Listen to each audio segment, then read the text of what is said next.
का स्वागत है आज के इस कार्यक्रम में।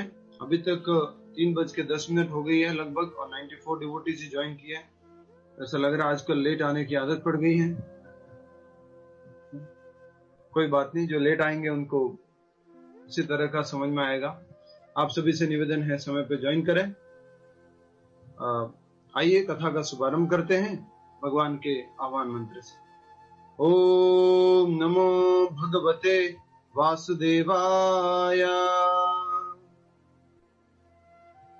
ओम नमो भगवते वासुदेवाय।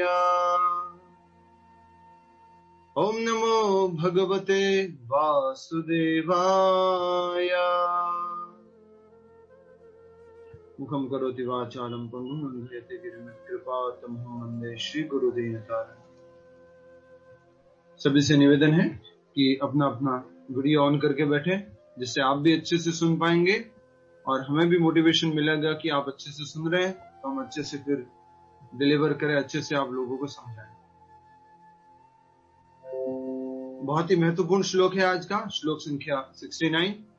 और हमने 67 और 68 में समझा कि एक इंद्रिय अगर इंद्रिय विषयों की तरफ आकर्षित हो जाती है तो वो इंद्रिय मन को खींच लेती है और मन जो फिर है बुद्धि को खींच लेता है।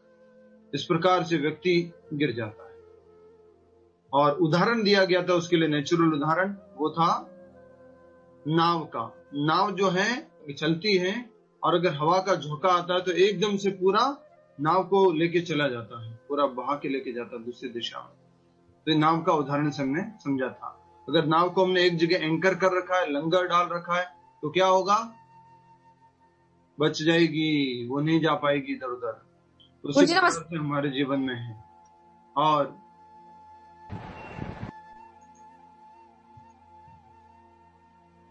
श्लोक संख्या 68 में हमने समझा कि हम अपनी इंद्रियों को नियमित करके, संयमित करके अगर हम भगवान की सेवा में लगा के रखेंगे, हमारा मन जो है स्थिर हो जाएगा, बुद्धि भी स्थिर हो जाएगी और इस प्रकार से हम स्थिर बुद्धि वाले कहलाएंगे। और ये पूरी सीरीज जो चल रही है उस सीरीज का नाम है स्थित प्रज्ञ सीरीज, राइट? तो उसमें हम ये सब समझ रहे हैं। जैसा कि हम पहले भी बता चुके हैं, भौतिक दुनिया का प्रिंसिपल क्या है इंद्रिय भोग से संबंधित? कौन बताएगा? भौतिक दुनिया में क्या प्रिंसिपल चलता है? या Sanyam Maratha ji. Hare Krishna Prabhu ji. Just do it, just do it. कोई भी ऐसा मन में विचार आता है इंद्रिय भोग का, कुछ भी भोगने की, खाने की, सुनने की, स्वाद लेने की इच्छा होती है, तुरंत जो भौतिक दुनिया की शिक्षा ये है, अभी तक की शिक्षा ये है, जस्ट डू इट। आध्यात्मिक जगत की शिक्षा क्या है? आध्यात्मिक जगत की शिक्षा क्या है? प्रेरणा सिंगल जी बोलिए। Hare Krishna Prabhu ji. Just control it, just control it, just control, नियमित करो, कंट्रोल करो, यह है आध्यात्मिक जीवन की शिक्षा है। बहुत अच्छी। तो इसी से संबंधित एक बात करना चाह रहे थे पहले, जो कि श्लोक संख्या 64 में रह गई थी, उसको हम पूरा करना चाह रहे थे। रेगुलेटिव प्रिंसिपल ऑफ फ्रीडम, आप इंग्लिश में लिख सकते हैं तो लिख दीजिए, रेगुलेटिव प्रिंसिपल्स ऑफ फ्रीडम।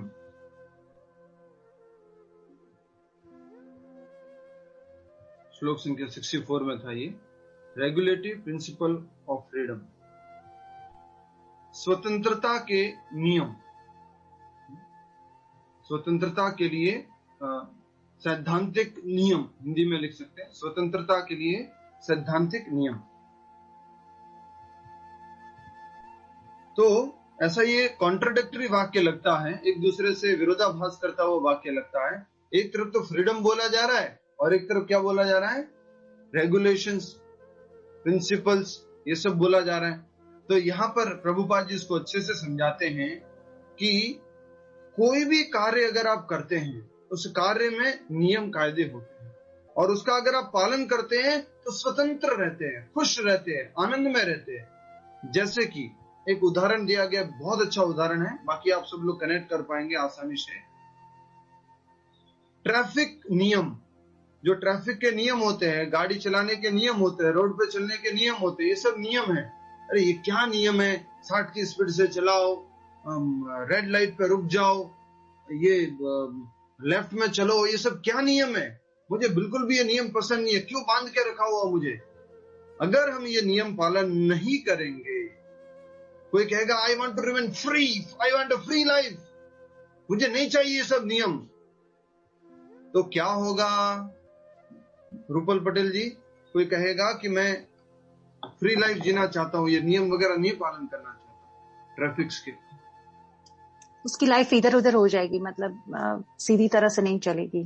मतलब और थोड़ा सरल वो भाषा में सही लाइफ नहीं जी पाएंगे। इशारा करके बताइए सभी लोग, क्या होगा? टक्कर होगी, गाड़ियां कॉम्पिटिशन होगी, जेल में जाएगा वो फ्रीडम बात कर रहा था, जेल की 4 दीवारी के अंदर उसको बांध देंगे, पुलिस पकड़ेगी, चालान होगा। समझ में आ रहा है आपको? ये प्रिंसिपल्स ऑफ फ्रीडम, मतलब कि अगर आप नियम पालन करोगे, 60 की स्पीड से चलना है, ये करना है, वो करना है, तो क्या होगा? बचे रहोगे तो खुश रहोगे और फ्री रहोगे, जेल में नहीं हो, पुलिस के चक्कर में नहीं हो, एडवोकेट के चक्कर में नहीं हो, फ्री हो। उसी प्रकार से जैसे कि कोरोना है, तो कोरोना की भी क्या है? प्रिंसिपल है, रेगुलेटरी प्रिंसिपल है, मास्क लगाना है, हाथ धोने हैं, भीड़ भाड़ वाले इकट्ठे में नहीं जाना है। नहीं मैं सब ये फॉलो नहीं कर सकता, रूल्स क्या है ये? बचपन से रूल्स लगाए हुए, अभी भी रूल्स है, ये क्या लाइफ है? ऐसा कहने वक्त वाला व्यक्ति क्या हो जाता है?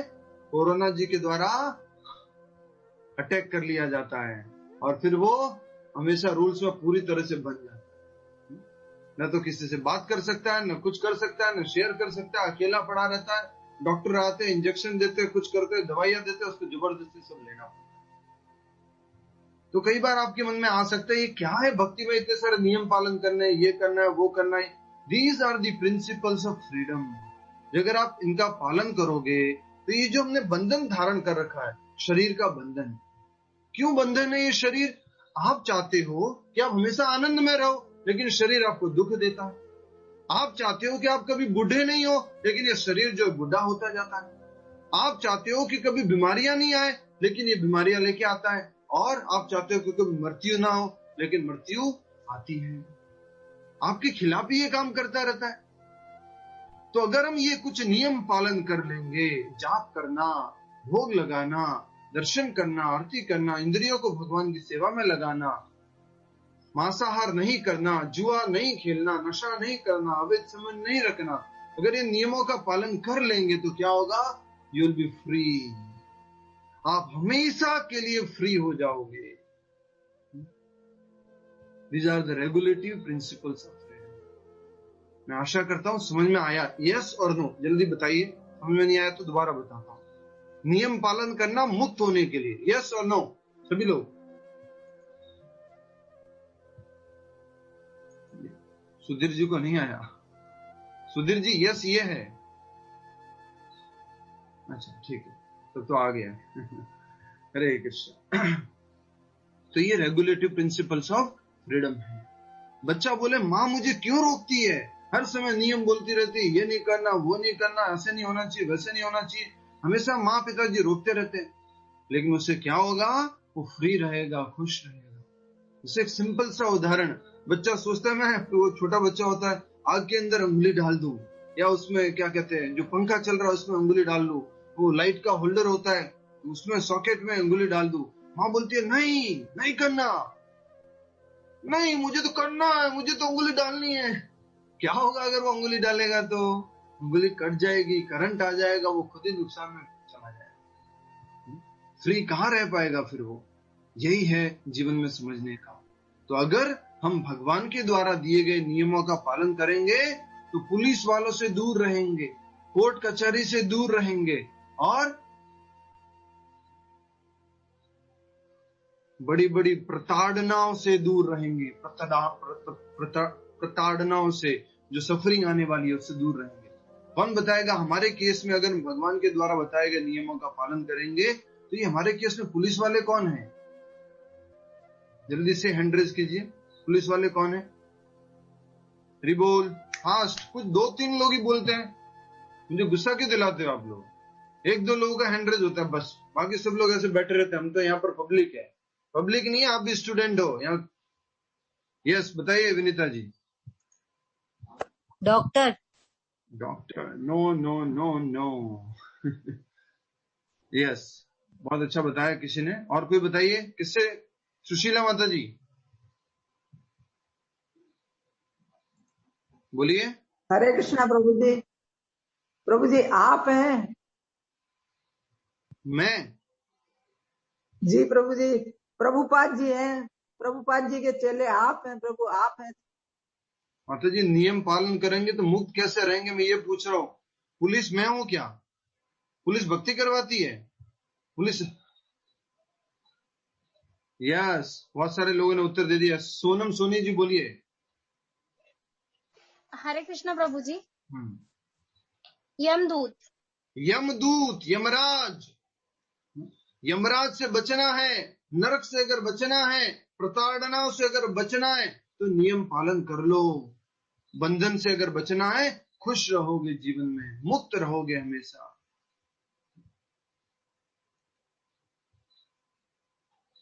आशा करता हूं समझ में आ रहा है ये सब चीजें। बहुत लंबा टॉपिक है बट थोड़ा सा बता रहा था। और इसी तरह से बच्चों को भी समझाना होता है। बच्चे अगर ये सब नियम पालन करते हैं तो हम बच के रह सकते हैं जीवन में। हमने जो बताया है, ये करना चाहिए, नहीं करना चाहिए, अच्छा है, ये बुरा, ये सब जो बताया है, इनका पालन करोगे तो मुक्त रहोगे बहुत सारी समस्याओं से, खुश रहोगे जीवन में हमेशा। तो अभी हम एक उदाहरण की तरफ जाना चाह रहे थे, जो एक उदाहरण रह गया था। सुखदेव गोस्वामी जी का उदाहरण है। सुखदेव गोस्वामी जी ने, कोई बता सकता है सुखदेव गोस्वामी जी कौन है? देखो, जिनको उत्तर देना है ना, वीडियो ऑन करके बैठा कीजिए, ये कंडीशन है। हम इतना एफर्ट कर रहे हैं, आप थोड़ा समझिए इस बात को। फिर छूट जाता है कुछ लोग, हम समझ नहीं पाते कैसे कनेक्ट करें। यस बताइए, सुखदेव गोस्वामी कौन है? प्रकाश राज पुरोहित जी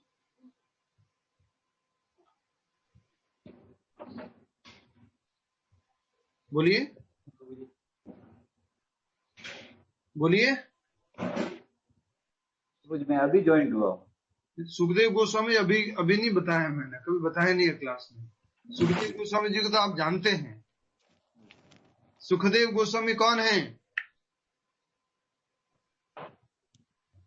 नहीं, कौन बताएगा? 2-4 नाम ही बस, आगे जो सबसे आगे बैठे हुए हैं उन लोगों को वही है, बाकी पीछे वाले बस ऐसे। सुखदेव गोस्वामी जी कौन है? यस, विजय राजपुरोहित जी। देखते हैं राजपुरोहित बंधु कौन से सफल होते हैं, पहले वाले तो फेल हो गए। सबसे पहले भागवत कथा सुनाई थी राजा परीक्षित को। यस, जो सबसे पहले भागवत कथा जिन्होंने सुनाई थी सुखदेव गोस्वामी, वो सुखदेव गोस्वामी किनके बेटे हैं? वेद व्यास जी के बेटे हैं। और किसको सुनाई थी भागवत? परीक्षित महाराज को सुनाई थी। ये तो सबको मालूम होना चाहिए, क्योंकि हम भारत में रहते हैं और किसी को सबका ग्रीन लाइसेंस अगर बना हुआ, ग्रीन कार्ड बना हुआ अमेरिका का, तो मैं गुस्सा नहीं करूंगा, ठीक है। तो सुखदेव गोस्वामी जो है, मां के गर्भ में 16 साल तक रहे थे। मां के गर्भ में 16 साल तक रहे थे। और उनके पिताजी बोलते थे बाहर आओ, क्यों नहीं आ रहे हो? तो बोलते थे नहीं, ये मटेरियलिस्टिक दुनिया, ये भौतिक दुनिया मुझे परेशान करेगी, मैं माया में लग जाऊंगा। मां के गर्भ में ही उन्होंने भागवत सुन ली थी पूरी अपने पिताजी से। तो पिताजी बोलते हैं नहीं, कुछ नहीं होगा, मैं हूं, तुम्हारी रक्षा करूंगा। तो ऐसे कहते हैं और उनके फिर कहने पर वो बाहर आते हैं। पहली बार भागवत जो अपने पिताजी से दोबारा सुनते हैं, और फिर वो जो है घर परिवार सब कुछ छोड़ करके सीधा का सीधा गंगा किनारे, जहां पर परीक्षित महाराज वेट कर रहे हैं, सारे ऋषि मुनि, ब्रह्म ऋषि, देव ऋषि सारे इकट्ठे हो रखे, वहां पहुंच जाते हैं। और 16 साल की उम्र के बड़े बड़े दाढ़ी मूछ वाले योगी, तपस्वी, महामुनि, देव ऋषि, ब्रह्म ऋषि, योग ऋषि, सब लोग खड़े हो जाते हैं 16 साल के बालक को देखकर, और सभी उनको सबसे ऊंचा स्थान देते हैं बैठने के लिए। और वो सुखदेव गोस्वामी वो स्थान ग्रहण करते हैं। और उसके बाद में सॉरी, जो बात समझने की थी उस बात पर आते हैं। वो बात ये थी तो भी स्पॉटलाइट कोई और होता है तो बता दिया कीजिए। तो बात ये थी कि सुखदेव गोस्वामी जब अपने माता पिता को छोड़ करके उस गंगा नदी की तरफ जा रहे थे, तो जैसा कि आप पहले जानते हैं कि स्त्रियां और पुरुष जो है अलग अलग जगह स्नान करते थे, उनका कुआं या उनका जो है तालाब अलग होता था। तो जिस रास्ते से वो जा रहे थे उसमें स्त्रियों के स्नान करने का कोई स्थान था, नदी थी, इस तरह से कुछ स्थान था। तो सुखदेव गोस्वामी 16 साल के जवान बालक उस स्थान से जा रहे हैं, वहां पर स्त्रियां जो है स्नान कर रही हैं और उन स्त्रियों ने अपने आप को ढका नहीं, अपने आप को छुपाया नहीं, वो ऐसे ही अपने स्नान में, उनको देखने के बाद भी एक 16 साल का जवान बालक जा रहा है तो भी उन्होंने अपने आप को कवर नहीं किया। लेकिन उनके पीछे जो पिताजी आ रहे थे, सुखदेव रुको, कहां जा रहे हो, ऐसे उनके पीछे पिताजी आ रहे थे। वो जैसे ही वेद व्यास जी आ रहे थे उनके पीछे पीछे, तो वो स्त्रियों ने देखा वेद व्यास जी आ रहे हैं, तो उन्होंने क्या कर दिया, अपने आप को ढक लिया, पूरा कवर कर दिया, अपने आप को छुपा दिया। वो नहा रहे थे तो वेद व्यास जी ने पूछ लिया उनसे, कन्याओं, बेटियों, वो बेटियों के समान थे, उनके वो पिताजी के दादाजी के समान थे वेद व्यास जी। वो पूछते, वो सुखदेव गया, मेरा बालक 16 साल का था, वो आया तब तो तुमने अपने आप को कवर नहीं किया, मैं आया हूं तो कवर कर रहा हूं, मैं तो ग्रस्त हूं, ऐसे करके वो बता रहे हैं। तो वो सारी की सारी वो वन की जो कन्याएं थी, जो स्त्रियां थी, वो बोलती है, उसको तो ये भी नहीं मालूम स्त्री पुरुष क्या है, क्या भेद है, क्या है, कुछ मालूम नहीं, वो तो इन सब से ऊपर उठ चुका है, लेकिन आप जो है, आप अभी भी भेद रखते हो स्त्री पुरुष वगैरह का, इसलिए हमने अपने बदन को, अपने आप को ढक लिया था। तो ये टॉप मोस्ट लेवल है डिवोशन का, भक्ति का, एक भक्त का, would never discriminate between this kind of things. For him, looking at a woman or a man or some entity, all same, is undisturbed, आप्त कामा, सेल्फ सेटिस्फाइड। तो ये इंद्रिय कंट्रोल का एक हाईएस्ट लेवल है, जो भक्ति में हायर टेस्ट मिल जाता है। क्या मिल जाता है भक्ति का? Higher taste. तो ये लोअर टेस्ट, डिस्क्रिमिनेशन, ये सब उसमें नहीं आता है। ये सुखदेव गोस्वामी जी से हमने एक उदाहरण समझा, ये उदाहरण लिख सकते हैं आप। और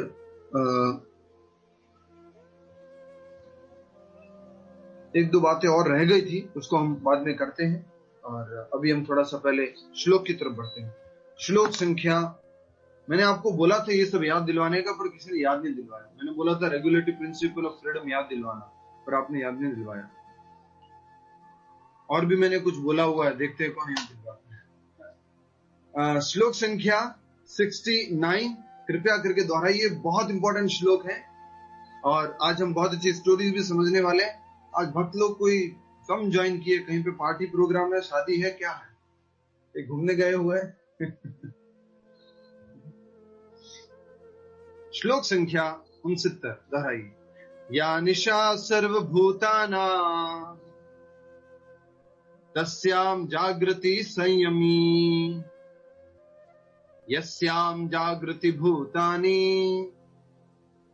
सा निशा पश्यतो मुनेः। कौन पढ़ेगा आप में से जिनको मौका नहीं मिला है? मौका नहीं मिला है, जिनको मौका नहीं मिला है, हाथ खड़ा कीजिए जिनको मौका नहीं मिला है। यस, गिरा भट्ट जी पढ़िए।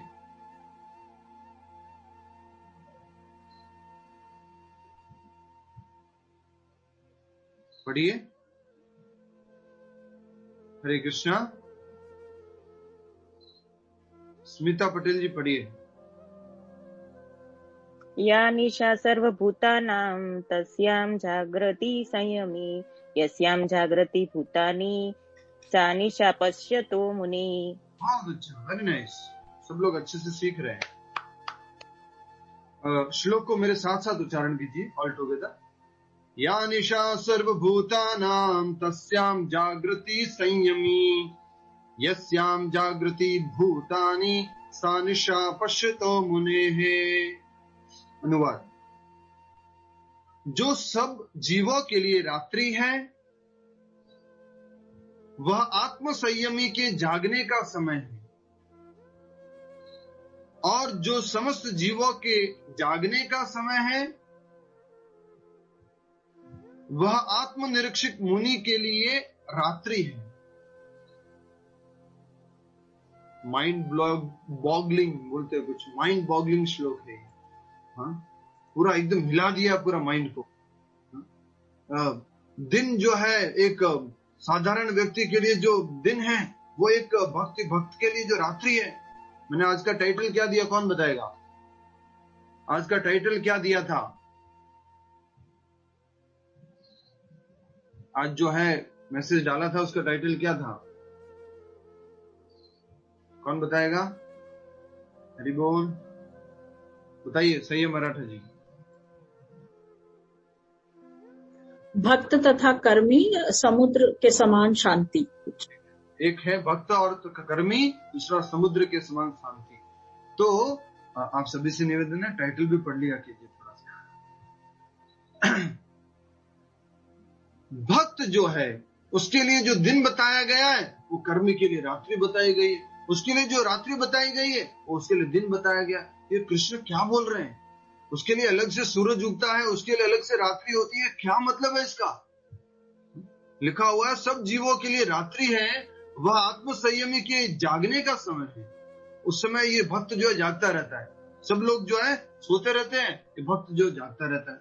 और जो समस्त जीवों के जागने का समय, जब सब लोग जागते रहते हैं तो आत्म संयमी सोता रहता है। क्या मतलब है इसका? तो इसके दो मतलब है। एक तो लिटरल मीनिंग जो आजकल हम समझ लेते हैं, मालूम नहीं कृष्ण भगवान को पहले ही, आज से 5000 साल पहले ही मालूम था हम सब लोगों के बारे में कि बीपीओज आएंगे, मल्टीनेशनल कंपनीज आएगी, आईटी कल्चर आ जाएगा, नाइट शिफ्ट आ जाएगी। मालूम नहीं कृष्णा को पहले ही मालूम था। आज से एटलीस्ट 100 साल पहले तो इतना ये नहीं था, तो उस टाइम में तो डायरेक्टली तो लागू नहीं होता। आजकल तो डायरेक्ट मीनिंग भी लागू होता है इसका। भक्त लोग सुबह उठते हैं 3:30 बजे, 4 बजे, मंगला आरती करते हैं, दर्शन आरती करते हैं, जाप करते हैं, गुरु पूजा करते हैं, कीर्तन करते हैं, पूरा भगवान का अर्चन पूजन करते हैं, प्रचार करने के लिए जाते हैं।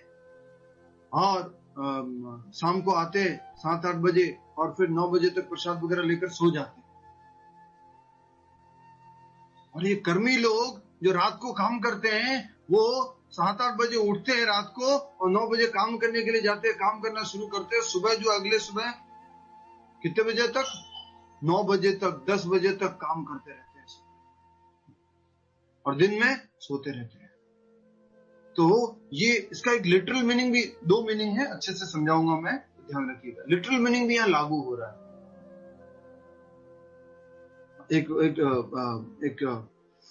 फ्रेज यूज होता है। इन लोग जो बाहर काम करते हैं ना, आईटी कल्चर वगैरह में, लोग work hard and party harder. क्या? Work hard and party harder. बहुत ज्यादा मेहनत करो, ये करो, वो करो, रात भर काम करो, ऐसे करो और फिर पार्टी करो, ड्रिंक करो, नशा करो। हमने तो देखा है यहाँ पर। हम तो सुबह कभी कभी मंगला आरती के लिए उठते हैं सुबह 3:30-4 बजे। यहाँ पास में एक घर है, वहां पर वो डिस्को बजता रहता है सुबह सुबह। वहां मंगला आरती का ट्यून बजता है, संसार दावा नलली ढलो का। इधर कुछ pop music, rap music, this music, that music बजता रहता है सुबह 4 बजे। वो चलता रहता है 6 बजे तक और फिर उसके बाद में वो अपने कहीं सोने के लिए जाते हैं या कुछ करते हैं। उस टाइम में भक्त लोग जो है अपना साधना भक्ति में लग जाते हैं। भौतिक रूप से भी, मतलब डायरेक्ट मीनिंग, लिटरल मीनिंग भी इसका कहीं ना कहीं लागू होता है। तो इस प्रकार से ये इसका लिटरल मीनिंग है। इसका जो इनर मीनिंग है, जो भगवान समझाना चाह रहे हैं कि क्या मतलब है कि एक भक्त जो है जागता रहता है, तो एक कर्मी जो है, भौतिकतावादी लोग जो है वो सोते रहते हैं। और बाकी जब भक्त सोता है तो ये कर्मी लोग जो जागते रहते हैं। इसका क्या अर्थ है अच्छे से समझने का प्रयास करेंगे इस श्लोक के माध्यम से। तो सबसे पहले तो आप तात्पर्य की तरफ आएंगे, फिर हम आगे बढ़ेंगे तात्पर्य की तरफ। बुद्धिमान मनुष्यों की 2 श्रेणियां हैं। एक श्रेणी के मनुष्य इंद्रिय तृप्ति के लिए भौतिक कार्य करने में निपुण होते हैं। 2 तरह की इंटेलिजेंट क्लास ऑफ पीपल है।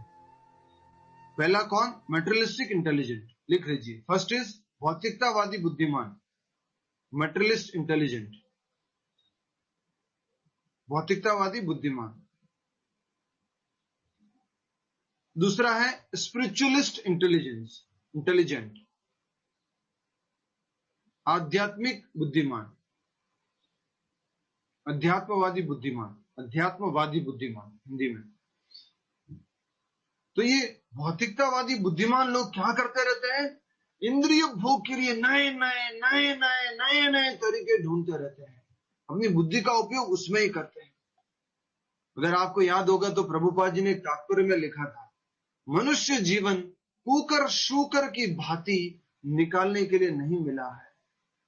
कुकर शूकर की भांति अर्थात क्या?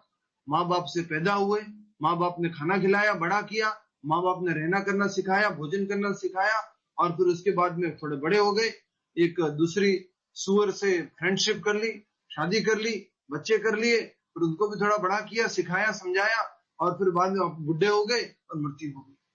तो कुकर सूकर की भांति मनुष्य जीवन जीने के लिए नहीं मिला।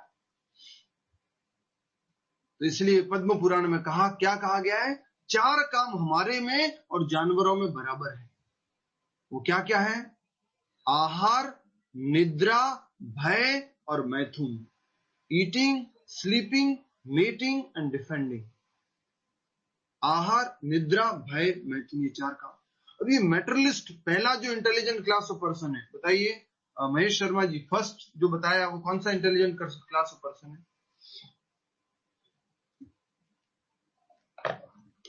एक बार प्रश्न दोबारा पूछें, समझ में नहीं आया। पहला बुद्धिमान व्यक्ति मैंने 2 कैटेगरी बताई है, उसमें पहला कौन सा बताया?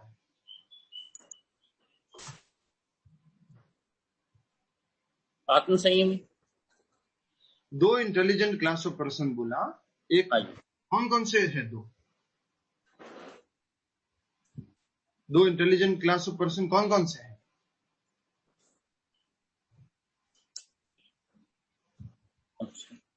आत्मसंयमी एक। तात्पर्य में भी लिखा हुआ है साफ साफ, और मैंने अभी लिखवाया भी था, नोट भी करवाया था। ठीक है, कोई बात नहीं। मैं शाम वाली क्लास में बहुत बोलता हूँ। क्या? पूरी क्लास मुझे टॉलरेंस सिखाने के लिए बनी है। हरे कृष्ण। ठीक है, कौन बताएगा? संध्या माता जी बताइए। भौतिकतावादी बुद्धिमान और आध्यात्मिकवादी बुद्धिमान। यस, पहला है भौतिकतावादी बुद्धिमान व्यक्ति। तो हम डिस्कस कर रहे हैं अभी भौतिकतावादी इंटेलिजेंट क्लास ऑफ पर्सन। ये 4 काम है, आहार, निद्रा, भय, मैथुन। समझ में आ गया आपको? Eating, sleeping, mating, defending.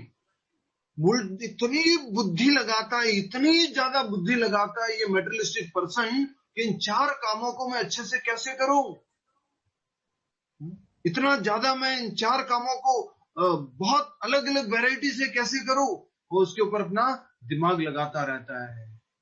जैसे कि सबसे पहला क्या है? सोने का, निद्रा। मान लीजिए सोना, तो वो दिमाग लगा रहता है, क्या कैसे अच्छे से सोऊंगा मैं, क्या करूं, कौन सा बेड लेके आऊं, कौन सा सॉफ्ट बेड है, कौन सा अच्छा एक्सपीरियंस देगा, कैसा रूम होना चाहिए उसके लिए, कैसी लाइटिंग होनी चाहिए, कैसा एसी होना चाहिए, वो सब उसके लिए दिमाग लगाता रहता है सोने के लिए। दूसरा आहार, मतलब भोजन, उसके लिए दिमाग लगाता रहता है कि अच्छा भोजन कैसा होगा, ये रोटी दाल चावल ये शायद हमारा भोजन नहीं है, हमारा भोजन तो पिज्जा बर्गर ये वो so called hi fi high class ये वाला फूड होना चाहिए, उसमें दिमाग लगाता रहता है। यम्मी यम्मी, आजकल वो जोमेटो को याद आता, कौन साइड आता है, याम याम कुछ पता है, भूल गया कुछ, ठीक है ऐसे समझ में नहीं आएगा, यम यम यम कुछ बोलता है वो। तो हम सब लोग बस यमी यमी यमी यमी चाहिए हमारे को, रोटी दाल चावल थोड़ा है, नहीं ये सब तो थोड़ा गरीब लोगों का भोजन। बुद्धि लगाकर क्या किया, पैसा कमाकर क्या किया, बोले खाने का स्टैंडर्ड सो को लोग बना। मैं ये बात बताना चाहता हूँ, बच्चों की लाइफ मिजरेबल हो गई है, बच्चों की लाइफ फास्ट फूड की वजह से। दूसरा, टेबल एटिकेट सीखने पड़ते हैं। बेटा स्पून को ऐसे पकड़ना है, बेटा जो कुछ चाटने वाली चीजें उसको लोगों के सामने ऐसे चाटना है, ऐसे करना है, वो पीने की चीजें उसको ऐसे करना है, वो सही से खा नहीं पा रहा है बच्चा। सो कॉल्ड मेट्रो सिटीज में, हाई क्लास सिटीज में, सो कॉल्ड एजुकेटेड फैमिलीज में क्या हो रहा है, बच्चों को एक एक चीज कैसे पकड़ना, कैसे खाना, कैसे सूंघना, कैसे स्वाद लेना, वो सब उसमें, वो क्या तो स्वाद लेगा वो खाने का। टेबल एटिकेट सीखने पड़ रहे बच्चों। पहले माँ जो देती थी खाने में, जैसे आया बढ़िया से स्वाद पूर्वक खा लिया। अब पूरा स्पून ऐसे होनी चाहिए, ये लेफ्ट हैंड यहाँ रखा हुआ होना चाहिए, दूसरे को टच नहीं करना चाहिए, जब सिप कर रहे हो तो आवाज नहीं आनी चाहिए। पहले बढ़िया चुस्की में जो सिप करके चाय पीते थे लोग, दूध पीते थे। अब ऐसा करो, वही टेबल एटिकेट नहीं है, you are not a cultured person, ऐसा कुछ कहने लग जाते लोग। कहां कौन सा एडवांसमेंट कर रहे, कहां बुद्धि लगा रहे। तो ये था भोजन। फिर आहार निद्रा, भोजन भी हो गया, निद्रा भी हो गई। भय, भय से रक्षा करना। भय से रक्षा करने से अर्थात है अपना जीवन में जो रोटी कपड़ा मकान है वो बना रहे, कभी कुछ छूटे नहीं, एवरीडे का अरेंजमेंट रहे, उसके लिए मेहनत करते, काम करते, ऑफिस जाते, वर्क हार्ड, बहुत मेहनत करते। और डायरेक्टली अगर सुरक्षा की बात करें तो पहले किसी गांव में कोई पहरेदार सुरक्षा आज भी नहीं होता है, अलग से सिक्योरिटी गार्ड वगैरह। यहाँ तो हमारे तो क्या होता है आजकल, एक तो गुरु जैसे मेट्रो सिटीज है, गुरुगांव, दिल्ली वगैरह, एक तो कॉलोनी के बाहर बहुत बड़ा गेट होगा, वहां पे 2 सिक्योरिटी गार्ड बैठे रहेंगे, हो गया, ठीक है सब। और बड़े लोग है, 100 करोड़ पैसा कमाया, बुद्धि है, सब कुछ उसका उपयोग किया, तो एक घर के बाहर भी गार्ड बैठा रहेगा। और घर के बाहर गार्ड बैठा है, फिर भी कभी बेल बज जाती है, टिंग टिंग, एंजाइटी, कौन आया होगा, कौन आया होगा, ए कौन है रे गार्ड, कौन आया, पूरा एंजाइटी में चला जाता है। कौन सा बुद्धिमानी, कौन सा बुद्धि का उपयोग कहां किया है, मैटेरियलिस्टिक इंटेलिजेंट। और चौथा है मैथुन, सेक्स लाइफ, जो मीटिंग बोलते हैं, उसके लिए भी पहले कभी ये सेक्स एजुकेशन और ये और वो और इसके ऊपर कुछ बुक्स या कुछ एजुकेशन, किसी को जरूरत नहीं है इन सब का, किसी को बताने का जरूरत नहीं है कि ये कैसे करना होता है। लेकिन इसके ऊपर बड़े बड़े शास्त्र तो नहीं बोलूंगा, बड़े बड़े कुछ बुक्स लिखी जा रही है इनके ऊपर, बड़े बड़े मूवी सीरियल्स बनाए जा रहे हैं, कुछ वेब सीरीज बनाई जा रही है, कुछ इसके ऊपर बनाया जा रहा है। और बुद्धि का उपयोग करें, कैसे मैक्सिमाइज करें इस सेंस एंजॉयमेंट को। कुछ एडवर्टाइज दे करके कि प्रेगा न्यूज और ये आप प्रेग्नेंट है क्या नहीं है मालूम करें, ये सब जान कर करके बड़ा बड़ा एडवर्टाइज कर करके कि इन सब से बच करके अपना भोग कैसे कर सकते हैं अधिक से अधिक, वो सब बातों को बताया जा रहा है। बहुत दिमाग लगाया, खाना कैसे खाना है, निद्रा कैसे करनी है, सोना कैसे है, मैथुन क्रिया कैसे करना है, बहुत कुछ बताया। पर क्या जीवन में शांति आई? क्या जीवन में एक कंटेनमेंट फील करते हैं? क्या सेटिस्फाइड फील करते हैं? क्या हैप्पी फील करते हैं? क्या जो मैंने कल परसों बताया, हॉस्पिटल कम हुए, रोग कम हुए, क्या डाइवोर्स कम हुए, क्या जेल में जाने वालों की संख्या कम हुई, क्या सुसाइड कम हुए? ये सब बुद्धि लगाने के बाद में इतना बुद्धि लगाया कि मैटेरियलिस्टिक इंटेलिजेंस, तो कुछ नहीं हुआ, सब बढ़ता ही जा रहा है, बढ़ता ही जा रहा है। हमने भी खूब बुद्धि लगाई, ये करेंगे तो ऐसा होगा, वो करेंगे तो वैसा होगा, but what is the use? No happiness, no peace. तो ये है भौतिकतावादी इंटेलिजेंट क्लास ऑफ पर्सन। तो इसलिए पद्म पुराण में कहा गया है आहार निद्रा भय मैथुनम च, 4 चीजें कॉमन है, किसमें? मनुष्य और जानवर में। सामान्य एतद पशु भी नराणा, दोनों में कॉमन है ये चारों चीज, पशु और नर में। धर्मो ही एको अधिको विशेषो, अगर धर्म नियम का पालन करोगे, धर्म मतलब नियम, दोबारा से समझ लीजिए, पहले भी बता चुका हूं, धर्म शब्द का अर्थ क्या है? नियम, भगवान के द्वारा दिए गए कायदे कानून नियम, अगर हम उनका पालन करेंगे तो क्या होगा? अधिको विशेषो धर्मे न हीना पशु भी समाना। धर्म के बिना हम तो क्या है? 2 पैरों पर पशु है। धर्मे न हीना पशु भी समाना। अब जल्दी से इशारा करके बताइए, हम सब लोग पशु है या फिर इंसान है? पशु मतलब ये है, इंसान मतलब ये है। हम सब लोग पशु है या इंसान है? इस परिभाषा के अनुसार आहार निद्रा भय मैथुन, आहार निद्रा भय मैथुन, हम सब लोग पशु हैं या इंसान हैं? कुछ लोग, ज्यादातर लोग ये बोल रहे हैं कि हम लोग ये हैं। आप लोग ये थे, अब ये हो, अब आप ये नहीं रहे, क्योंकि आप डेली एवरीडे हरे कृष्ण जप करते हो, आप डेली भगवत गीता सुनते हो, अपनी बुद्धि का उपयोग वहां करते हो। आप पशु थे, 2 पैरों पे पशु थे अगर भक्ति नहीं करते थे, अगर ओनली 4 काम करते थे। आप पशु थे, हम पशु थे, लेकिन अब हम पशु नहीं रहे, श्रील प्रभुपाद जी की कृपा से। श्रील प्रभुपाद की जय। Now we are human being, now we are following some rules and regulation, not to eat anything without offering to Krishna. We are not animal, whatever इधर उधर दिख गया खा लिया खा लिया खा लिया खा लिया, नहीं, मैं मनुष्य हूं, कृष्ण को अर्पण करूंगा वही पाऊंगा और कुछ नहीं पाऊंगा। ह्यूमन बीइंग, आहार, निद्रा, ज्यादा नहीं सोऊंगा, नेचर जो बनाया, नियम बनाया, रात्रि का जो समय बनाया उसी समय सोऊंगा। इंटेलिजेंट का उपयोग वहां कर, रात को 9, 9:30, 10 बजे सो जाना। थोड़ा मुझे इसमें फॉलो मत कीजिएगा, थोड़ा गड़बड़ कर लेता हूं मैं, रात को लेट सोता हूं, तो कभी ये मेट्रो सिटी में आने का और इसका प्रभाव और कुछ काम ऐसे हो जाते हैं जिसके कारण के कभी प्रचार कार्य में लेट हो जाता है। बट बाकी जितने भी हमारे साथ वाले भक्त लोग हैं वो 9:30 बजे 10 बजे सो जाते हैं। तो सोना, उसमें बुद्धि टाइम पर सोना। बाकी आप समझ सकते हैं और आगे हम इसको समझने का प्रयास करेंगे। तो हमें ये सबसे महत्वपूर्ण है, अपनी बुद्धि का उपयोग करना है। यहाँ से बाहर कैसे निकलूं, इन बंधनों से मुक्त कैसे हो, इसमें जो है अपना बुद्धि का उपयोग करना है। मैं आशा करता हूं कि जो हमने 4 चीजें बताई, आहार, निद्रा, भय, मैथुन, और उसके ऊपर जो हम अपनी बुद्धि लगा रहे हैं मैक्सिमाइज करने के लिए, मैक्सिमाइज कर करके भी थक गए तो भी ये नहीं, सेटिस्फेक्शन नहीं मिल रहा है कि और चाहिए और चाहिए और चाहिए और चाहिए। ये दिल मांगे मोर, नो नो नो, ये दिल शुड नॉट मांग मोर, नाउ यू शुड स्टॉप। तो अब 2 तरह के इंटेलिजेंट क्लास ऑफ पर्संस हैं, spiritualist intelligent and materialistic intelligent. तो हमने मटेरियलिस्टिक इंटेलिजेंट के बारे में पढ़ा। प्रभुपाद जी कह रहे हैं इंद्रिय तृप्ति के लिए भौतिक काम करने में निपुण है, एक्सपर्ट है, they are expert in performing their material duties, very expert।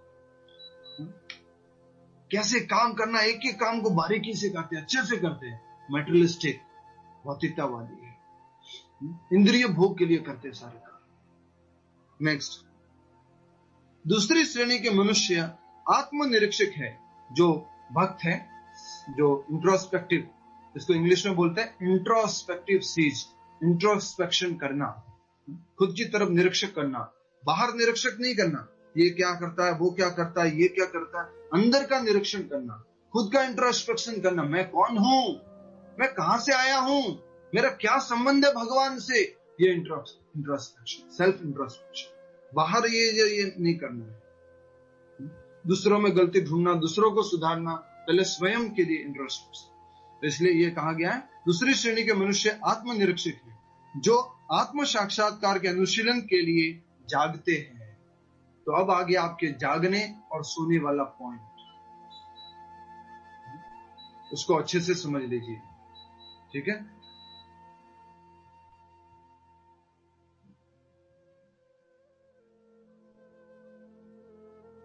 सोने से अर्थ है इंद्रिय भोग करना, ठीक है, इंद्रिय तृप्ति के कार्य करना, मटेरियलिस्टिक इंटेलिजेंस। और जागने से अर्थ है क्या करना, भक्ति के कार्य करना, भगवान की भक्ति का अभ्यास करना। ये किससे मतलब है, जागने से, ये इसका अर्थ है। तो यहां पर कहा जा रहा है दूसरी श्रेणी के मनुष्य आत्मनिरीक्षक हैं, जो आत्म साक्षात्कार के अनुशीलन के लिए जागते हैं। वो अपना जीवन किसके लिए जीते हैं, सेल्फ रियलाइजेशन के लिए। तो ये कहते हैं, इसको कहते हैं जागना। वो अपना जीवन किसके लिए जीते हैं, कृष्ण भक्ति के लिए, भगवत भक्ति के लिए, उसको कहते हैं जागना। विचारवान पुरुषों या आत्मनिरीक्षित मुनि के कार्य भौतिकता में लीन पुरुषों के लिए रात्रि के समान है। जैसा कि कल शीतल जी कह रहे थे कि बाहर वाले लोग, हम तो भक्ति में अब जुड़ गए, आप भी पहले, हम भी पहले उसी कैटेगरी में था। देखिए हरि बोल, हरे कृष्ण, ये सब क्या है? मेटेरियलिस्टिक लोग, ईटिंग, स्लीपिंग, मैटिंग, डिफेंडिंग, ये सब, बस यही सब कार्य, ये इंपॉर्टेंट है। अब इसमें से जब एक बाहर एक कोई व्यक्ति था, उसने बोला चल तू मेरी तरफ आ जा, तो उधर से निकल करके उधर की तरफ आ गए और इधर जो है भक्ति करने लगे, जाप करने लगे, कीर्तन करने लगे, और आप लोगों को बड़ा अच्छा लग रहा है, आनंद आ रहा है।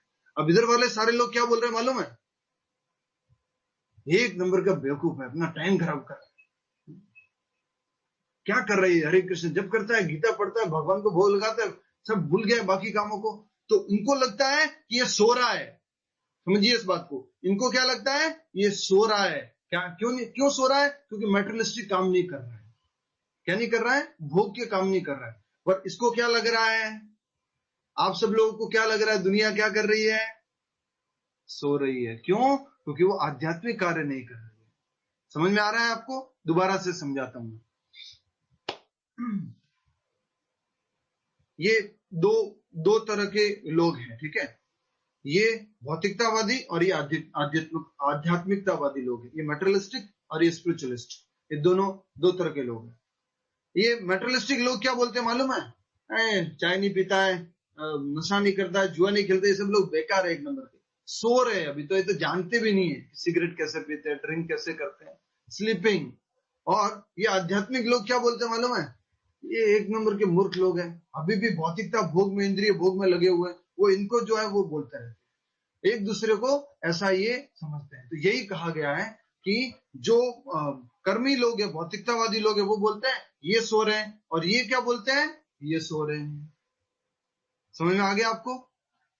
रूपल पटेल जी, समझ में आया? बाकी लोग क्या बोल रहे हैं कि ये सो रहे हैं, और आध्यात्मिकतावादी बोलते हैं कि ये सो रहे हैं। क्यों? क्योंकि जो उनके जैसा कार्य नहीं कर रहा है तो बोल रहे हैं सो रहे हैं। भक्त बोल रहा है हमारे जैसा कार्य नहीं कर रहा तो वो सो रहे हैं, और वो बोल रहे हैं हमारे जैसा कार्य नहीं कर रहे तो तुम सो रहे हो।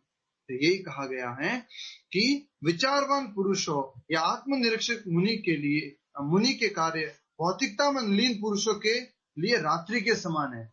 क्या ये मंगला आरती सुबह उठ के टिंग टिंग टिंग टिंग टिंग टिंग टिंग टिंग टिंग टिंग, तुलसी आरती कर लेते हैं, माला लेके बैठ जाते हैं, ये सब क्या है?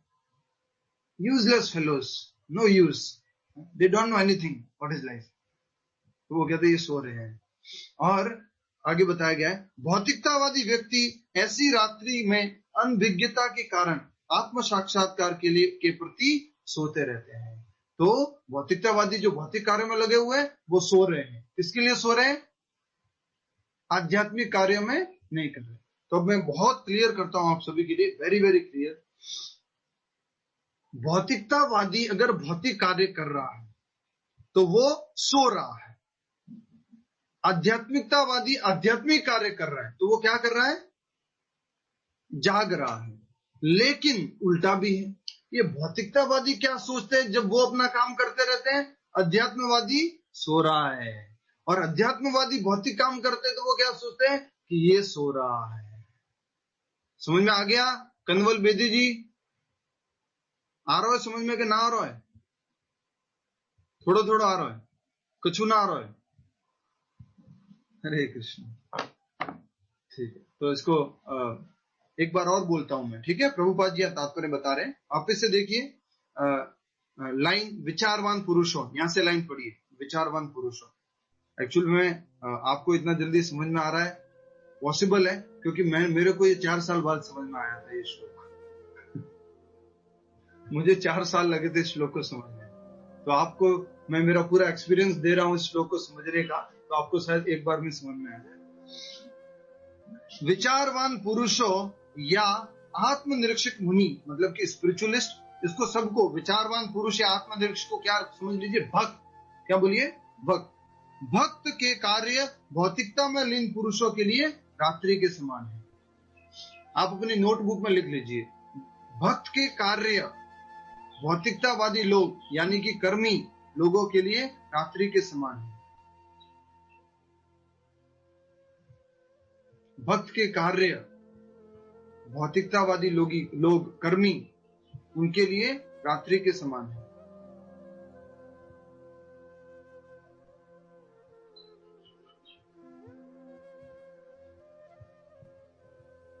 और डिफिकल्ट प्रश्न होता है तो उसको लिखाना पड़ता है।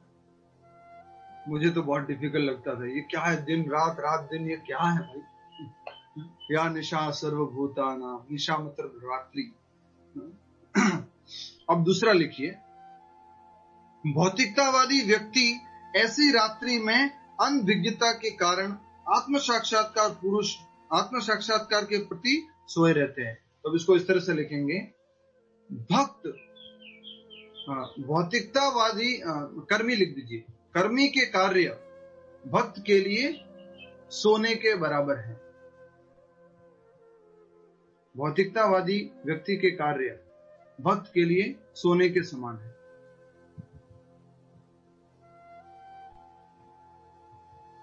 ठीक है, ये दो बातें हमने समझी। तो भौतिकतावादी कर्मी के कार्य भक्त के लिए सोने के समान है, और भक्त के कार्य भौतिकतावादी व्यक्ति के लिए सोने के तरह बराबर है। पहली दोनों लाइनें इस प्रकार से बताई। ठीक है, नेक्स्ट, आत्मनिरीक्षक यानी कि भक्त मुनि भौतिकतावादी पुरुषों की रात्रि में जागे रहते हैं। ये तो दोनों रात्रि की बातें हो गई। हरि बोल। सबसे पहले जो दो बातें लिखी है वो कौन सी हैं? दोनों रात्रि की बातें हैं। भक्त के लिए भौतिकतावादी सोया हुआ है और भौतिकतावादी के लिए भक्त सोया हुआ है। अब जागने की बात है। जागने की बात क्या है? आत्मनिरीक्षक मुनि भौतिकतावादी पुरुषों की रात्रि में जागे रहते हैं। जब भौतिकतावादी लोग सोते रहते हैं, कर्मी सोते रहते हैं, तो भक्त क्या करता रहता है? अपने आध्यात्मिक कार्य करता रहता है। इसका अर्थार्थ क्या है? इसका अर्थ ये है, वो अपने भौतिक कार्य में लगा हुआ है, ये अपने स्पिरिचुअल कार्य में लगा हुआ है। समझ रहे हैं आप? वो अपने भौतिक कार्य में लगा हुआ है, ये अपने स्पिरिचुअल आध्यात्मिक कार्य में लगा हुआ है। मुनि को आध्यात्मिक अनुशीलन की क्रमिक उन्नति में दिव्य आनंद का अनुभव होता है। जैसे जैसे स्पिरिचुअल लाइफ में प्रोग्रेस करता है, दिव्य आनंद का अनुभव करता है। किंतु भौतिकतावादी कार्यों में लगा व्यक्ति आत्म साक्षात्कार के प्रति सोए रहकर अनेक प्रकार के इंद्रिय सुखों का स्वप्न देखता है और उसकी सुप्तावस्था में कभी सुख तो कभी दुख का अनुभव करता रहता है। बहुत इंपॉर्टेंट लाइन है, समझ लीजिए। एक एक लाइन हम प्रभुपाद जी की समझ रहे हैं। सरलता से प्रभुपाद जी ने हमारे को सामने प्रेजेंट किया है तात्पर्य को। थोड़ा सा आज फिलोसॉफिकल हो गया है, बट कभी कभी थोड़ा होना चाहिए। स्टोरी है, कल के लिए 2-3 स्टोरी है, चिंता मत कीजिए। मुनि को आध्यात्मिक अनुशीलन स्पिरिचुअल लाइफ प्रैक्टिस करने के लिए क्रमिक उन्नति में दिव्य आनंद का अनुभव होता है। क्या हम सब लोग दिव्य आनंद का अनुभव कर रहे हैं धीरे धीरे? यस और नो? फास्ट। कुछ लोग डाउट में हैं, आध्यात्मिक आनंद मिल नहीं। यस, हम आध्यात्मिक एंजॉयमेंट को, हैप्पीनेस को फील कर रहे हैं, ज्ञान को फील कर रहे हैं। क्रमिक, धीरे धीरे, ग्रेजुअली है। ठीक है, अनुभव होता है। किंतु भौतिकतावादी कार्यों में लगा व्यक्ति, मेटेरियलिस्टिक कर्मी, आत्म साक्षात्कार के प्रति सोए रहकर, स्पिरिचुअल लाइफ के प्रति सोया रहता है। जैसे आपके घर के अंदर हो सकता है, जस्ट बोल रहा हूं उदाहरण के लिए, आपके हस्बैंड जो है वो स्पिरिचुअल लाइफ प्रैक्टिस नहीं कर रहे हैं, आप स्पिरिचुअल लाइफ प्रैक्टिस कर रहे हैं, तो वो क्या है? सोए हुआ है आपकी दृष्टि में। तो भौतिकतावादी कार्यों में लगा व्यक्ति आत्म साक्षात्कार के प्रति सोया हुआ है। अभी स्पिरिचुअल लाइफ को तो उसकी शुरू भी नहीं हुई है, तो वो सोया हुआ है। स्पिरिचुअल लाइफ में अभी जागा नहीं है वो। समझ रहे हैं आप? स्पिरिचुअल लाइफ में उसका जन्म भी नहीं हुआ है, अभी वो उठा भी नहीं है, रात को सो करके उठा भी नहीं है, अभी मेटेरियलिस्टिक कार्य में सोया हुआ है। तो इसको नेक्स्ट बहुत बढ़िया बताया आगे। आत्म साक्षात्कार के प्रति सोए रहकर, मतलब कि वो भौतिक कार्यों में लगा हुआ है, आत्म साक्षात्कार में नहीं लगा हुआ है। सोए रहकर अनेक प्रकार के इंद्रिय सुखों के स्वप्न देखता रहता है। रात्रि में ही, मतलब भौतिकता कार्यों में ही प्लान करता रहता है, ये करूंगा तो ये मिलेगा, ये करूंगा तो वो होगा, बड़ी गाड़ी आएगी तो सुख मिलेगा, बड़ा घर मिलेगा तो सुख मिलेगा, मेरे फॉलोअर्स बढ़ जाएंगे तो सुख मिलेगा। वो ऐसे प्लानिंग करता रहता है। कौन बताएगा? यहाँ कहा गया है सोते सोते प्लानिंग करना, स्वप्न के अंदर प्लानिंग करना। इसका अर्थ क्या है? कौन बताएगा? स्वप्न के अंदर प्लानिंग करना, इसका क्या अर्थ है? यस, मिन्नी माता जी, वृंदा माता जी बोलिए। हरे कृष्ण प्रभु जी। स्वप्न यहाँ पे जगत को बताया गया कि इस संसार में रहते हुए वो हमेशा यही प्लानिंग करता रहता है कि अब मैं कैसे कमाऊं, अब मैं कैसे बढ़ूं आगे। इस संसार को स्वप्न कहा गया, जगत को स्वप्न कहा गया। यस, कि भौतिक कार्य कर रहे हैं ना, ये स्वप्न है। जो भौतिक कार्य कर रहे हैं ना, अभी हम जैसे मान लीजिए कि अभी हम जूम क्लास नहीं कर रहे होते, कुछ मेटेरियलिस्टिक कार्यों में लगे हुए होते, जॉब, ऑफिस, ये वो, बच्चों का इसमें उसमें लगे हुए होते, तो ये स्वप्न है, ये सोना है। उसमें ही हम प्लानिंग कर रहे हैं, अलग अलग अलग अलग अलग अलग अलग कुछ प्लानिंग कर रहे हैं, तो ये सब जो है स्वप्न है। और कहा गया आगे, अनेक प्रकार के इंद्रिय सुखों का स्वप्न देखते हैं और उसी सुप्ता अवस्था में कभी सुख तो कभी दुख का अनुभव करते रहते हैं। भौतिक कार्यों में लगे हुए हैं, स्पिरिचुअल कार्य तो कर नहीं रहे, और उसमें सुख दुख का अनुभव करते रहते हैं। आत्मनिरीक्षक मनुष्य मतलब कि भक्त भौतिक सुख तथा दुख के प्रति अन्य मनस्क रहता है, अनडिस्टर्ब्ड रहता है। बहुत अच्छी बात कही गई है, जैसे पिछले श्लोक में भी लिखा हुआ था, श्लोक संख्या 66 में, 66 में नहीं, 65 में। इस प्रकार से कृष्ण भावना मृत में तुष्ट व्यक्ति के लिए संसार के तीनों ताप नष्ट हो जाते हैं। Simply by engaging in Krishna consciousness वो तीनों तापों से मुक्त रहता है, अनडिस्टर्ब्ड रहता है। तो यहाँ पर प्रभुपाद जी तात्पर्य में कह रहे हैं कि आत्मनिरीक्षक मतलब भक्त भौतिक सुख दुख के प्रति अन्य मनस्क रहता है, अनडिस्टर्ब रहता है। जैसे कि लाइफ तो वो भी जीता है, कार्य तो वो भी करता है, लेकिन वो विचलित नहीं होता है। अच्छा, जल्दी से बता दीजिए कोई एक जना माइक अनम्यूट करके कि भक्त और कर्मी दिखते तो एक जैसे हैं, लेकिन कार्य का उद्देश्य अलग अलग है। क्या उदाहरण दिया गया था? कोई भी एक अनम्यूट करके बोलिए। हरे कृष्ण प्रभु जी। हरे कृष्ण। कोयल और कौवे का हरे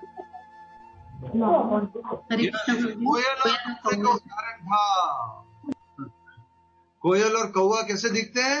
एक जैसे दिखते हैं, लेकिन एक काऊ काऊ काऊ काऊ करता रहता है और दूसरा कू कू, वो अच्छा ध्वनि करता रहता है। तो यहाँ पर कहा गया है कि भक्त जो होता है वो भी अपना ऑफिस जाता है, पैसे कमाता है, गाड़ी चलाता है, बड़ी गाड़ी रखता है, बड़ा घर रखता है, सुविधा है, सब कुछ है, लेकिन फर्क क्या है दोनों में?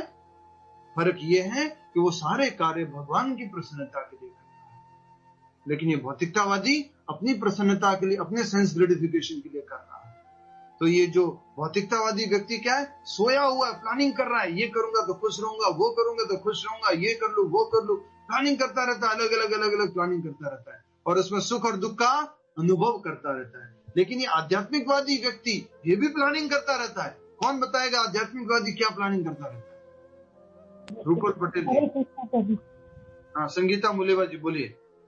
हाँ प्रभु जी, हम ये प्लानिंग करते हैं कि कभी हमें चांस मिले तो भगवत कथा कराएंगे, या हम दान पुण्य में आगे बढ़ना है, जितना करते थे उससे भी ज्यादा। कभी चांस मिले तो नहीं माता जी, कभी चांस मिले तो नहीं।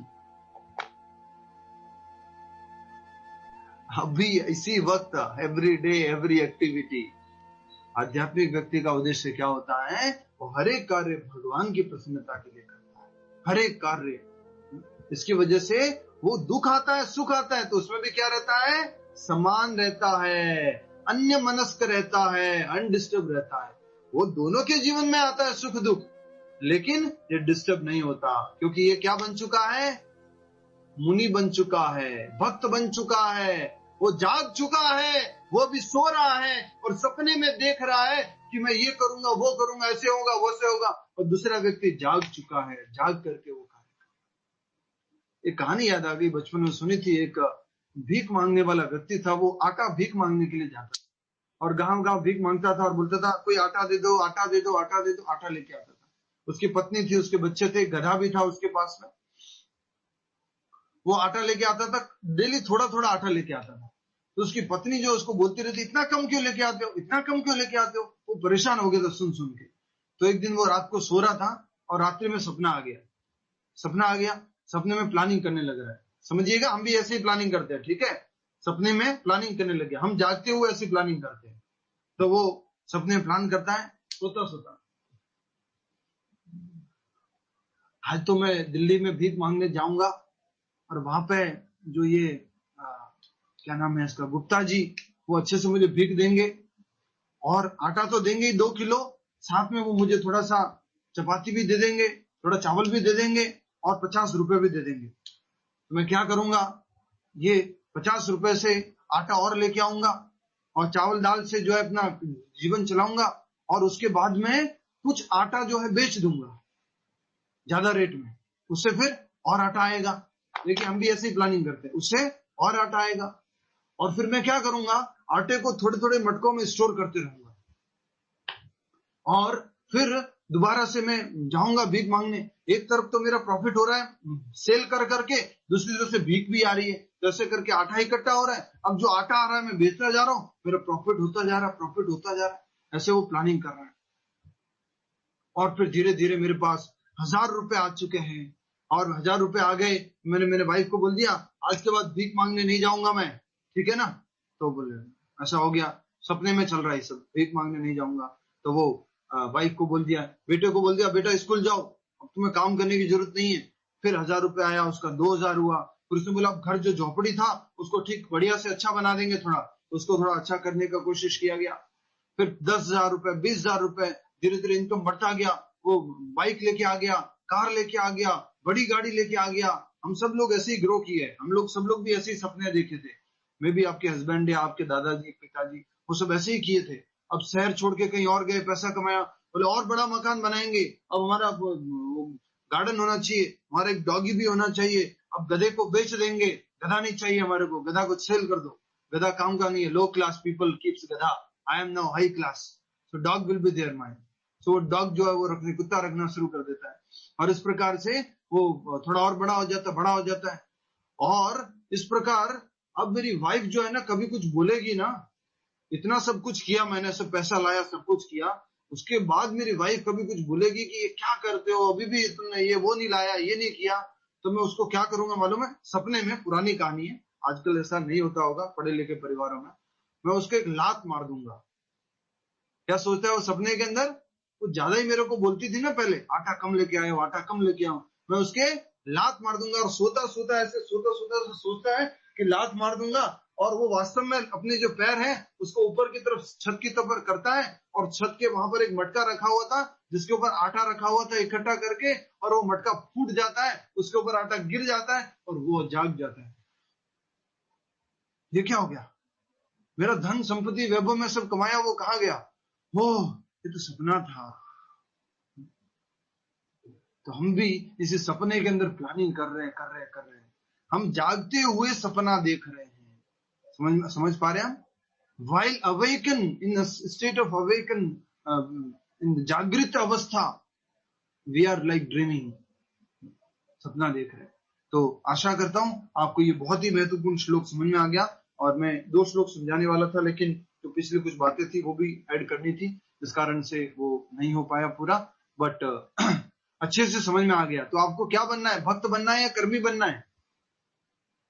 भक्त बनना है या कर्मी बनना है? सोना है कि जागना है? सोना है कि जागना है? कंफ्यूज कर रहा हूं मैं आपको, सोना है कि जागना है? यस, जागना है। तो हमने 2 अर्थ समझे इसका, एक था इसका लिटरल मीनिंग कि वास्तव में लिटरली भी आजकल ऐसा हो रहा है कि जब भक्त लोग जागते हैं सुबह तो कर्मी लोग सोने के लिए जाते हैं। कॉलेज में भी ऐसा होता था, रात भर गेम खेलते रहते। आज कुछ व्हाट्सएप देखा था मैंने, हाँ, 9:30 PM चिल्ड्रंस स्लीपिंग, ठीक है। बाद में एक नेक्स्ट था पिक्चर, उसमें लिखा हुआ था लीजेंड्स 12:30 AM, वो लड़की थी एक्चुअल में, लड़की 9:30 पे सो गई है, और 12:30 AM रात को 12 बजे, 12:30 बजे रात को लड़की फोन पे लगी हुई है। तो ये लीजेंड मतलब महान व्यक्ति, और उससे भी महान व्यक्ति 4:30 5:30 AM अभी तक बार में बैठे हुए और क्लब में बैठे हुए मोस्ट लीजेंड पर्सन। तो इस तरह से वो कंपैरिजन बताया गया। आजकल इस तरह से हो गया है। आजकल महान लोग किसको बोलते मालूम है? रात भर जो जागता रहता हो, ड्रिंक करता हो, स्मोक करता हो, गाड़ियां हो, सारा कुछ गलत कार्य करता हो, उसको महान बोलते हैं आजकल। तो बिल्कुल भी महान नहीं है। उनको तो आप कह सकते हैं इंद्रिय कंट्रोल नहीं किया हुआ, इंद्रिय निग्रह होना चाहिए। पशु के समान हो तुम। कभी कभी जाके फिलोसॉफी बोल देना, डायरेक्टली श्लोक बोल देना, कोई ऐसा मिले ना आपको, आहार निद्रा भय मैथुनम च सामान्य तत्पशु निराणाम। पद्म पुराण में बोला गया कि तुम 4 काम करने में अपनी बुद्धि लगा रहे तो पशु के समान हो। मुझे देखो, मैं चैंटिंग करता हूँ, मैं गीता पढ़ता हूँ, मैं भगवान को भोग लगाता हूँ, मैं पशु नहीं हूँ। हरे कृष्ण। जब शुरू करते हैं, आज कौन करेंगे जिनको मौका नहीं मिला है? रिकॉर्डिंग पॉज कर सकते हैं। रिकॉर्डिंग मैंने की है क्या आज? प्रैक्टिकल पॉइंट सभी लोग अपना माइक अनम्यूट कर सकते हैं। Practical points. हरि बोल, शुरू कीजिए।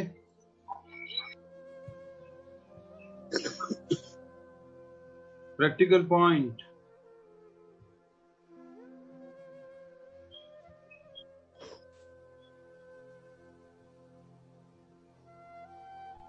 अरे अनम्यूट करके। कृष्ण प्रभु जी। प्रभु जी बोलिए।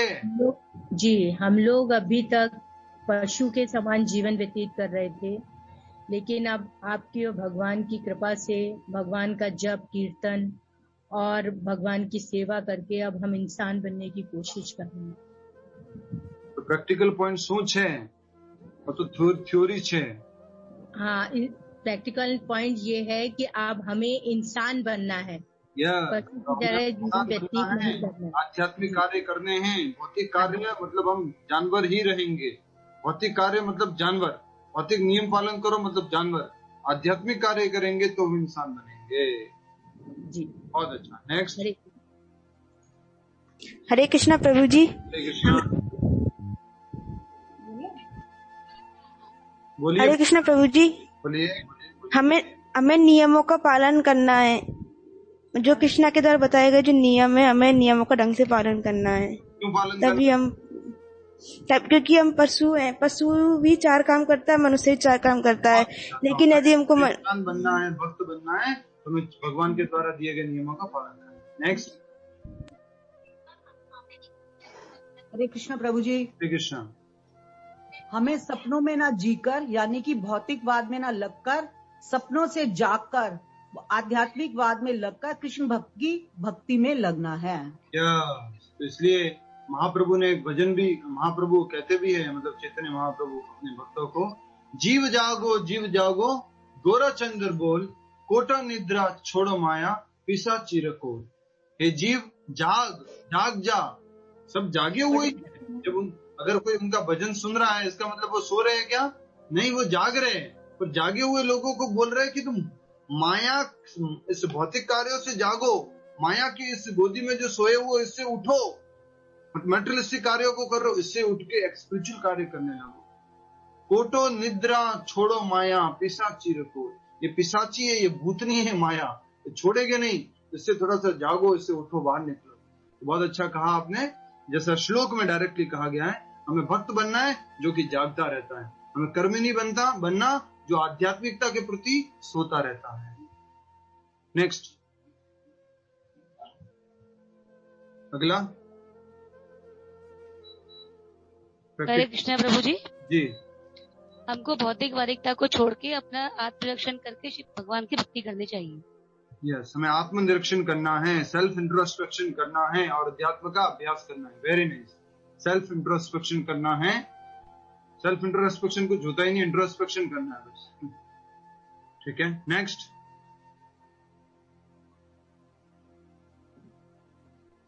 आज प्रैक्टिकल पॉइंट की इतनी कमी कैसे बढ़ गई? सुखदेव गोस्वामी जी की स्टोरी बताई, रेगुलेटिव प्रिंसिपल्स ऑफ फ्रीडम बताया, सोना जागना बताया, भौतिकतावादी बुद्धिमान व्यक्ति बताया, आध्यात्मिकतावादी बुद्धिमान व्यक्ति बताया। तो कमी कैसे पड़ गई है?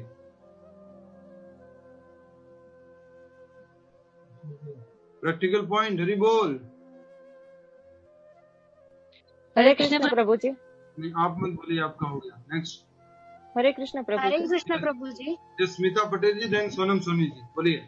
हरे कृष्ण प्रभु जी, हमें भौतिकवादी की तरह सोना नहीं है, अध्यात्मवादी की तरह जागना है। तो मतलब दिन भर सोएंगे नहीं, रात भर सोएंगे नहीं? नहीं, मतलब आध्यात्मिक भौतिक मतलब भक्ति में जागना है, भक्ति के लिए भक्ति कार्य करना ही जागना है, हाँ।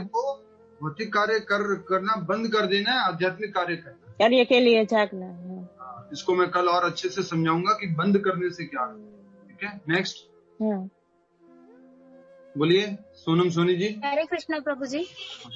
एक भक्त सभी के लिए संभाव का भाव रखते हैं, उनके लिए कोई भी छोटा कोई बड़ा या किसी भी तरह का अंतर नहीं होता है उनकी नजर में, वो सभी के लिए एक जैसा ही ट्रीटमेंट करते हैं। सुख दुख, लाभ हानि, मान अपमान, अच्छा बुरा, उसमें वो ज्यादा डिफरेंस नहीं देखता, इसलिए वो सुख दुख का अनुभव नहीं करता है। नेक्स्ट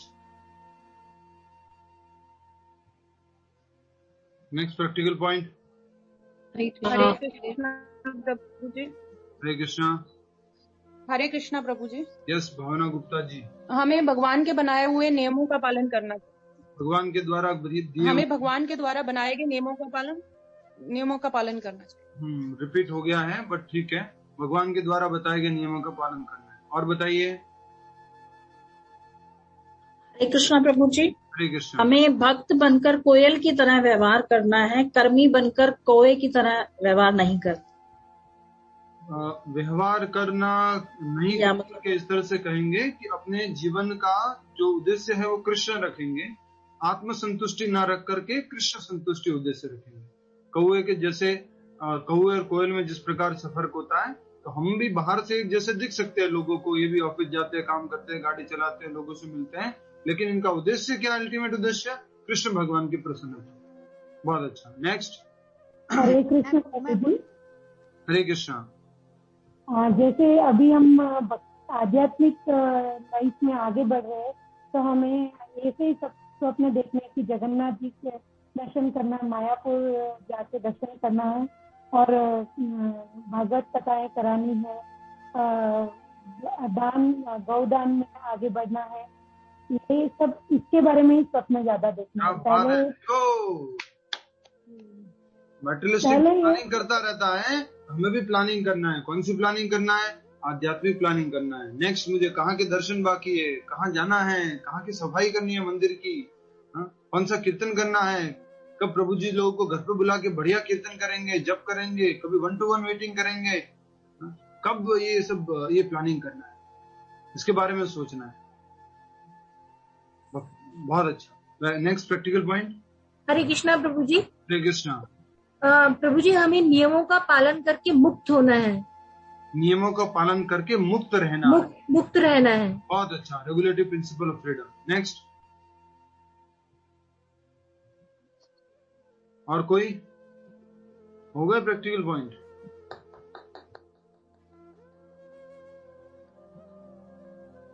सबसे बड़ा प्रैक्टिकल पॉइंट, अपनी बुद्धि को भौतिक एंजॉयमेंट बढ़ाने में नहीं लगाना है, अपनी बुद्धि को आध्यात्मिक जीवन आगे बढ़ाने में लगाना है। बहुत बुद्धि का उपयोग कर लिया आहार निद्रा भय मैथुन के लिए, अब हम बुद्धि का उपयोग करेंगे कृष्ण भक्ति के लिए। कैसे मैं जाप करूं? बड़ा कृष्ण भक्त बड़ा चतुर, कृष्ण भक्त भी चतुर होता है क्या? हम भौतिक कार्य करने के लिए मान लीजिए किसी शादी को अटेंड करने जाना पड़ा, रात भर वहीं रुके, नेक्स्ट डे फिर कुछ प्रोग्राम है, वो चतुर है। क्या करता है? रात को जा करके बोलता थोड़ा सा मुझे ना थोड़ा फीवरिश लग रहा है, मैं जाके सोना चाहता हूँ। रात को जाके 10 बजे 10:30 बजे जाके सो जाता है। चतुर है वो। सुबह जल्दी उठ जाता है, जब सब लोग सोते रहेंगे सुबह उठ के अपनी वो 16 माला पूरी कर लेता है।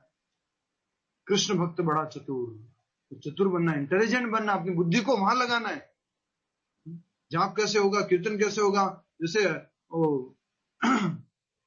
वृंदावन के 6 गोस्वामी चैतन्य महाप्रभु के शिष्य अपनी बुद्धि का उपयोग करते थे। चैतन्य महाप्रभु का संग कैसे मिलेगा हमें, कैसे भाग के जाऊं, मैं कहां से जाऊं, वो वैसे हमें बुद्धि लगानी है अपनी। नेक्स्ट।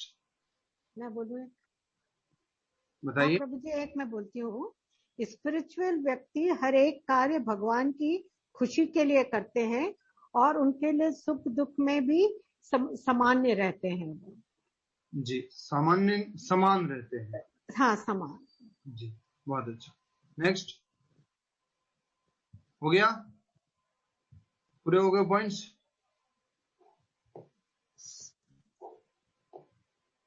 हरे कृष्णा प्रभु जी। हरे कृष्णा। भक्त हमेशा सुख दुख में अनडिस्टर्ब रहता है और भौतिक कार्यों से दूरी बनाए रखता है। बहुत अच्छा। आप थोड़ा प्रैक्टिकल पॉइंट, ऐसे इसका मतलब मुझे लग रहा है धीरे धीरे आप कम समझ रहे हैं आजकल। बहुत सारी चीजें थी आज तो, ठीक है, कल आप फिर से प्रयास कीजिए, अच्छे से समझिए इन सारी बातों को। एक एक पॉइंट में से अपने लिए क्या एप्लीकेशन कर सकते हैं जीवन में, वो पॉइंट पकड़ने का कोशिश कीजिए, ठीक है। हरे कृष्णा प्रभु जी। हरे कृष्णा प्रभु जी, आज मेरी क्लास आधी मिस हो गई क्योंकि बाहर गए थे। जो जितना मैंने सुना उसके हिसाब से मैं बोलना चाहूंगी कि हमें अपने दिनचर्या में जो हम मीडिया यूज करते हैं, घर के बाकी कार्य करते हैं, उससे समय निकाल के अपने मन को खींचकर दिव्य काम में भगवान के जो भक्ति से जुड़े कार्य हैं उनमें जोड़ के, उधर जैसे एक व्यक्ति ने कहा था प्लानिंग करनी चाहिए, वैसे पूरी प्रयास करना चाहिए कि सारे नित्य काम करके जल्दी से जल्दी हम इसमें लगे और अपना जीवन धन्य बना सके, ताकि बुद्धि का उपयोग करके भक्ति में कार्य से जुड़ना।